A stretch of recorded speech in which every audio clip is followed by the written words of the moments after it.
Welcome to Stories on Stage Online Edition. I'm Monique Mulligan. Today on Stories on Stage, I'm chatting with Ashley Kalagian Blunt about her memoir, How to Be Australian. This one's published by Affirm Press. I first came to know Ashley's writing through her first book, My Name is Revenge, which comprises a thriller novella and selected essays. And it was while listening to a podcast about this book that I heard about this memoir, and I thought, I'd like to read that. A few months ago when the book came, or actually the book came out in June, and when it came out I got a copy and read it, and I laughed and I nodded my head and I smiled with understanding as I read this book, because I've moved across the country. I've moved from Sydney to Perth supposedly for 2 years and never went back. And even though it's not the same as what Ashley's done, moving across the world from Canada down to Sydney, Australia, it certainly was a shock to my system. But we're talking about Ashley today. And Ashley, welcome to Stories on Stage. Thank you so much for having me here. It's such a pleasure. Hello, wonderful people. Hello, Perth. Hello, WA. Hello, everyone. We have Danica actually, who's saying hello from Sydney, and there was also Susie who's usually from Albany in Western Australia, and she checked in as well. So hopefully we'll see a few more friendly faces popping up. Lovely. Well, welcome. It's so nice to see you here today. Yeah. So we, reading this book, one of the things I actually remember you saying about How to Be Australian was that you expected Australia to be like a hot Canada. And so that's an interesting expectation to have in the start. But what did you think it meant to be an Australian? I had not put a lot of thought into that. I did think, however, that Australians would be happy simply because they had beaches and good weather and sunshine, and living in Winnipeg, Canada, where it gets to -40 and winter can last 6 or 7 months. In my very simplified view of the world, I thought, oh, well, if you have good weather and sunshine and beaches, you must be cheerful and happy. So that was sort of my very simplistic idea of what Australians would be like and what it would be like to live in Australia. That's a really good, I like that way of putting it, and it reminds me of an ad I found in my grandfather's, my mother found it in his belongings after he died a few years back, and he's from Germany, and the ad, I had this picture of the harbour bridge, and there were kangaroos standing in front of the harbour bridge, and there was this happy family just standing, sort of looking off to the sun with, you know, these beautiful smiles on their faces. And this was enticing people to come from Germany to Australia to work and live. So, you know, you get here and it's hot, and no one says g'day to you. And, you know, what happens next? Tell us a little bit about that, those initial experiences. Well, at first it was really exciting to be here. It was so exciting to see the Opera House for the first time. That's definitely a memory I'll carry with me forever, because I'd been working so hard to convince my husband to come to Australia. We'd been dating for 8 years, and I'd been talking about it for a long time, but it took me that long to get him to come. So by the time we arrived, we were newly married. It was really exciting to be here together. And we were on a 1-year visa, and I thought, oh, this is going to be a great year. Like, living in Australia is going to be really fun, really exciting. But there were also things right away that I thought, oh, this is not quite what I expected. Just in terms of little things that started to add up, like just realizing we knew the traffic would be reversed, the direction of traffic, but we didn't realize that that would transfer to also the direction of which side of the sidewalk that you walk on, and even the position of escalators, and even the way keys turn in locks is reversed. And so all these little things started to tell me, like, oh, this place is actually more different than you were anticipating. Because I'd lived in Korea and I'd lived in Mexico and Peru, and you know, I knew those places would be very different, and they were. I think I was expecting Australia to be easy. And then I realized also that in interacting with people, there were these little differences. They were subtle, but again, they were adding up to paint a bigger picture that I didn't quite know how to fit in here and know how to interact with people. Yeah, I mean, I think one of the early interactions is when you and Steve go into that cafe and you order a coffee, and I'm just looking here. I've got this caramel slice here. I'll show everyone because I can smell this caramel slice, and Ashley has caramel slice. And the reason we have this today is because we both actually have a liking for this treat. And you discovered this when you came here, didn't you? Yes, yeah. I did. So it's always been part of my life. So yes, and yours are homemade. Me. I have to point out that like you made homemade caramel slice, which is amazing. Mine is from a cafe, which is why it is so giant compared to yours. Yeah, that's true. But yeah, the coffee, you know, it's funny because I remember going into London and struggling to find what I felt was a decent coffee. And for you, you know, the way you expect to buy a coffee and then trying to communicate with a waitress that, you know, what cream is. Tell us that scene. So basically what happened was I was very excited that there was espresso machines everywhere. And this was actually like it was like a little Greek restaurant. And in Canada, you only find proper espresso machines in really fancy cafes. Normally you would go to a place like McDonald's or Tim Hortons, which is a big Canadian coffee chain. Tim Hortons is a big Canadian coffee chain. They do not have an espresso machine. They have like one of those slushy machines where you can get like frozen iced cappuccinos in the summer, and then filter coffee. So I was very excited because I was very keen to get a cappuccino, but my husband just wanted what he would call a coffee with cream. And we didn't realize that what he meant when he said that basically was a filter coffee with 18% cream, which comes in these little individual serving plastic containers that are terrible for the environment. That's what you normally get in Canada. And you can order it with like 1 or 2 creams. So he said this to the waitress and she had no idea what he was talking about. So she said, "I'll bring you a flat white." And he said, "Okay, just bring it with cream." And so she was sort of like, "All right, I can do that." So she brings him a flat white and a little bowl of whipped cream. It's all like puffed up. And she sets that down, but he's got his nose in the newspaper. And she says to him, "Oh, is this how all Canadians have their coffee?" And he goes, "Yeah, we all have it that way." and then realizes what he's got. Yeah, and then puts his newspaper down and starts looking at this bowl of whipped cream, having no idea what's going on. Yeah. So, but he has adjusted. I'm happy to report we both love the coffee here, of course. Now we go back to Canada and it's just torture trying to drink the coffee there. It's awful. Yeah, it's funny how you can adjust. I mean, we just struggled traveling, and actually we taught ourselves to drink black coffee so that we could have, you know, so that we could afford coffee actually in Paris. Right. So, because if you wanted milk, then, you know, your cost was double. So it's like, okay, just learn to drink it like the locals drink it. And yeah, you know, it's fine. I think the other thing you mentioned was let's say about people. So you have these culture shocks when it comes to, say, the heat and the cost and the traffic and everything. Yeah. But the way the people behaved, they weren't all smiley faces and we're so excited to be in the sunshine all the time. You know, you came across a few fun little incidents and misunderstandings. Yes, well, of course, once you arrive, you realize that you know, people have their problems the same as anywhere in the world, and the sunshine and the beaches and the good weather are lovely, and they certainly help. But they, you know, everyone has their own problems. But really, more for us, it was adjusting to those subtle differences in interactions. So one thing I found is that Australians are slightly more indirect than Canadians. I think Canadians, we're so influenced by Americans and American culture. And so we have become more direct than is common in the UK.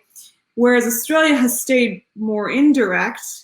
And so when I was adjusting to that, I would say things, and I was probably being overly blunt.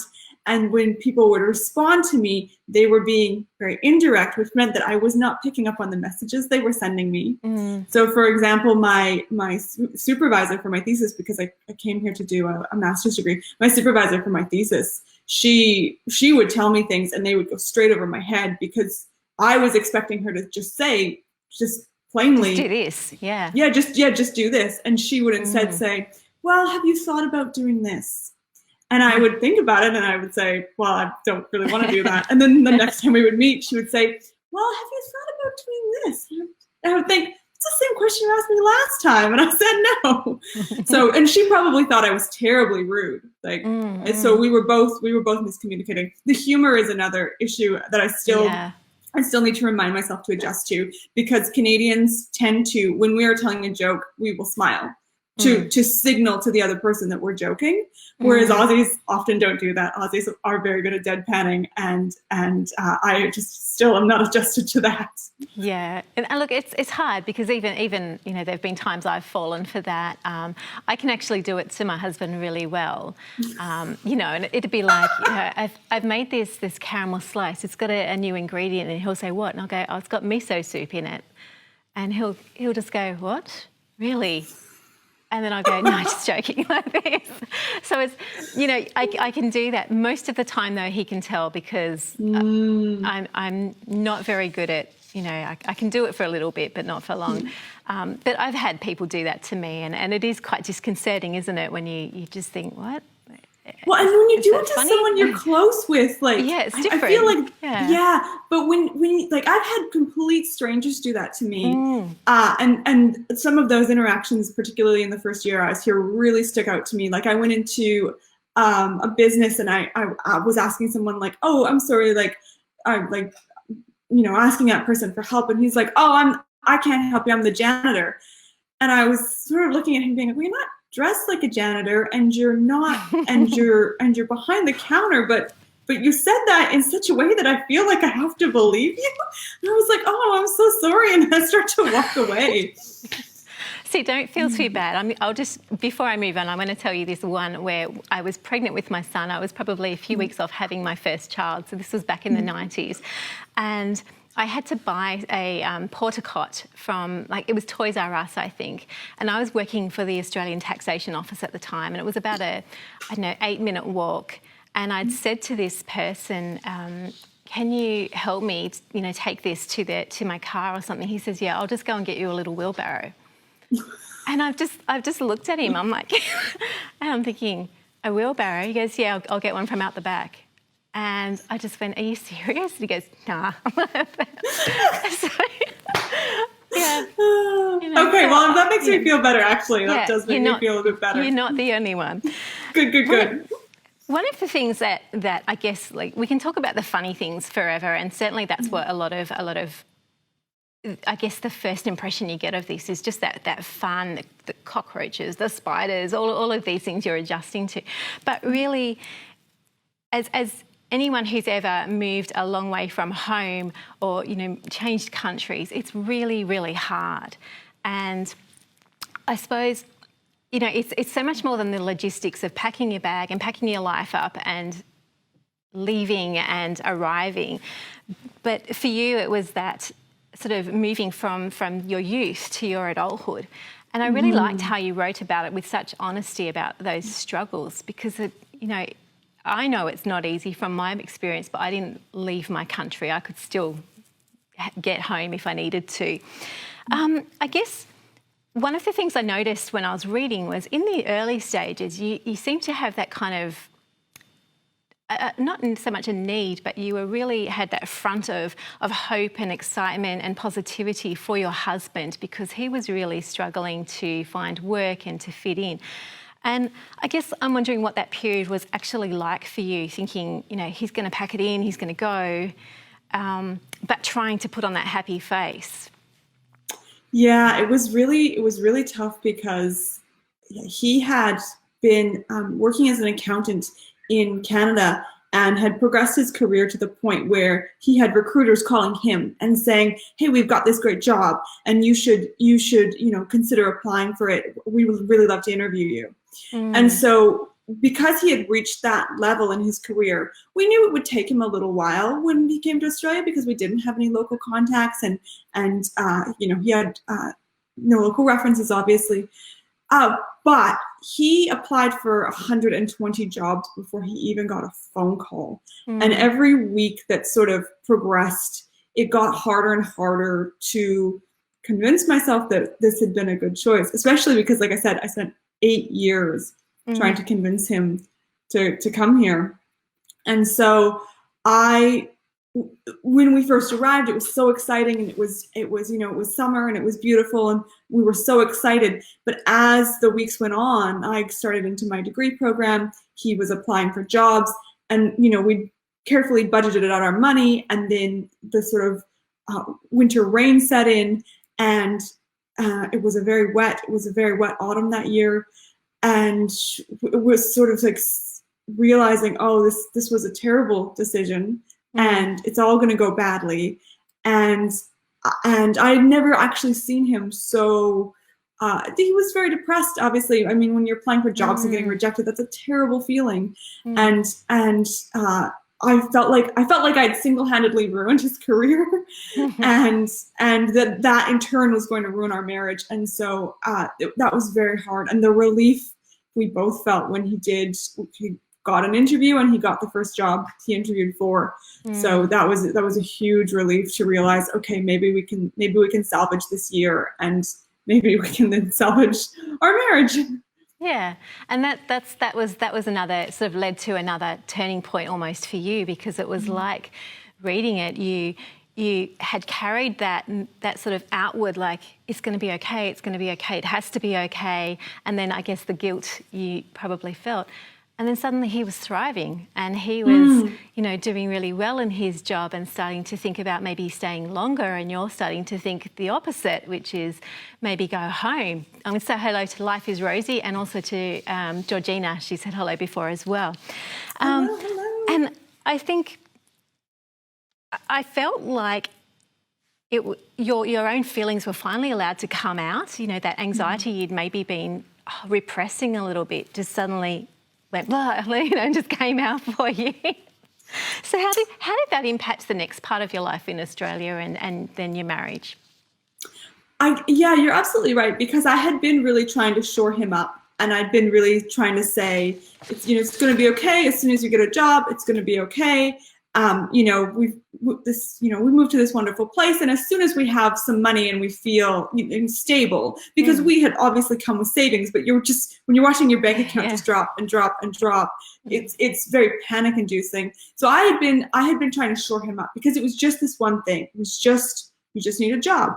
And when he got a job, suddenly he was like, oh yeah, everything's great. We moved to a much nicer apartment that wasn't filled with pigeons in the ceiling. And that's when I had the mental space to realize, oh, okay, this was a very hard transition. He's not going to want to move again. Like, I would kind of been hoping, oh, well, if Australia goes well, maybe I can convince him to go to Ireland the next year. Like, we can go do the European thing. Like, we're still young. Because I was in my 20s. He's 6 years older than me. So he was in his early 30s by this time. And so I realized, okay, if we're moving back to Canada, and that's probably it, because this was too hard for him. But also, I was realizing the degree program I was in probably was not the right program for me. And I was realizing that just being in this beautiful place with the sunshine and the beaches wasn't making me suddenly feel wonderfully cheerful and happy with life the way I had hoped that it would. And I was newly married, and I was sort of struggling with the ramifications of, like, I married this person that I loved so much, but I've also given up a lot of freedom and a lot of the person that I would have been had I not married him. And what are the long-term implications of that for me as an individual? So all of that started to come together under the stress of doing a thesis that I was not academically prepared for because of the, difference in the differences in how North America approaches grading versus how Australia approaches grading and studying. Yeah. So it was the beginning of a very intense decline in my mental health. Mm. Yeah, and I really felt for you when I was reading that, because, there were parts of me that could relate, because, I had done that big cross-country move and felt very, every time somebody had a party back home or something was happening back home, you'd be upset because you couldn't go, and I'd spend every Christmas, you'd cry, and just because it was so, you couldn't afford to go back to Sydney from Perth. Right. And, it was hard, just trying to adjust and find friends. And then we had moved house, and then, my marriage did fall apart, and so life went in another direction for me. And it was that very much being alone on the other side of the country, and I was studying, so I sort of really got that that situation you felt you were in, where you're sort of just feeling this slide happening and not really sure what to do about it. I guess one of the things then you do as you tell this part of the story is you rely quite strongly on humour, and it's kind of a self-deprecating humour, and which Aussies really tend to do anyway. But is that your natural style of storytelling? Because it's very different to your first book, obviously. Yes. Yes. My first book is incredibly different from this one. Yes, this is definitely my natural style of personal storytelling, of how I talk about myself. I think, you have to find the humor in particularly in the things that go badly. So that's definitely how I've always approached personal storytelling. Whereas my first book is not so much my story, but the story of historical events and the story of my great-grandparents' survival of the Armenian genocide. So humor wasn't quite appropriate for that book. No. Yeah. So that's a much more serious and a much more poignant approach to storytelling. And I think writing these two books, which I actually wrote in tandem, really developed my writing skills, because I had to be able to have that breadth of skill, as opposed to just learning to write one way. Yeah. I think it does show that versatility, but there's definitely that. Again, something I can relate to is that way of turning that difficult situation into humour, because that's really how I coped with things, and I sensed that that's a way that you helped yourself to cope with it, was to just look for anything funny and try to tell it in a funny way, because it's better than crying sometimes. But absolutely. Yeah, that's right. I suppose as the book goes on, there's that more political tone that kind of comes into it, and that's also something that you felt a little bit unhappy with as you started to look more critically at Australia. And you even described the book as like a critical love letter to Australia. Do you want to enlighten us a little bit about that? Sure, absolutely. I do really love Australia. I absolutely love Australia. But I think in saying that, it's important to recognize that there are certain aspects of Australia that really need to be addressed. They're very problematic, I think, like morally and ethically. And of course, I'm talking about treatment of asylum seekers and treatment of our Indigenous peoples and issues like that. And I think, again, back in Canada, we have this very rosy view of Australia. And I've noticed a lot of Australians have a similarly rosy view of Canada. And so I was surprised when I came to Australia that not only was it not, doing better than Canada in a lot of these areas, but actually in several areas, particularly asylum seekers, it was doing so much worse in terms of its treatment of people. And as I mentioned, my great-grandparents were survivors of genocide. So I feel very strongly about the treatment of people who are escaping the horribly traumatic events like that. If the time frames were different, it would be my great-grandparents who were in detention here in Australia indefinitely. And I can't even bear to think about that. Not only, what it would do to them, but what it would do to the generations of my family. So I I knew in writing about Australia that I couldn't turn a blind eye to that. I had to incorporate that into the story, even though like it's hard to do that in a book that is so lighthearted and is focused on, you know, the comedy and the personal journey. I still felt it was important to work in those broader aspects of Australia that I felt need to be addressed. Yeah, I think you're right in that. I mean, this is your story, so those issues are important to you. I feel like you wouldn't be fully, like, you've revealed so much of yourself already in telling this, and you would be holding back if you didn't say, these are some of the issues that I feel strongly about that I don't think are right. And yeah, that's going to find some readers are going to say, oh no, that's too political, I don't really want to read that, I thought this was funny. And others are going to say, oh, that's interesting that you see Australia this way. So you had to be true to yourself. So, you know, I'm glad that you did that. Particularly as I mentioned in the book, I was volunteering with refugees when I was in Canada, and I was genuinely so shocked about how different the treatment is of asylum seekers here. It was so it wouldn't have been a fair portrayal of my experience in Australia if I had not included That's that. exactly But right. those were some of the hardest parts of the book to write. I really struggled with them. Yeah, I can imagine you would have.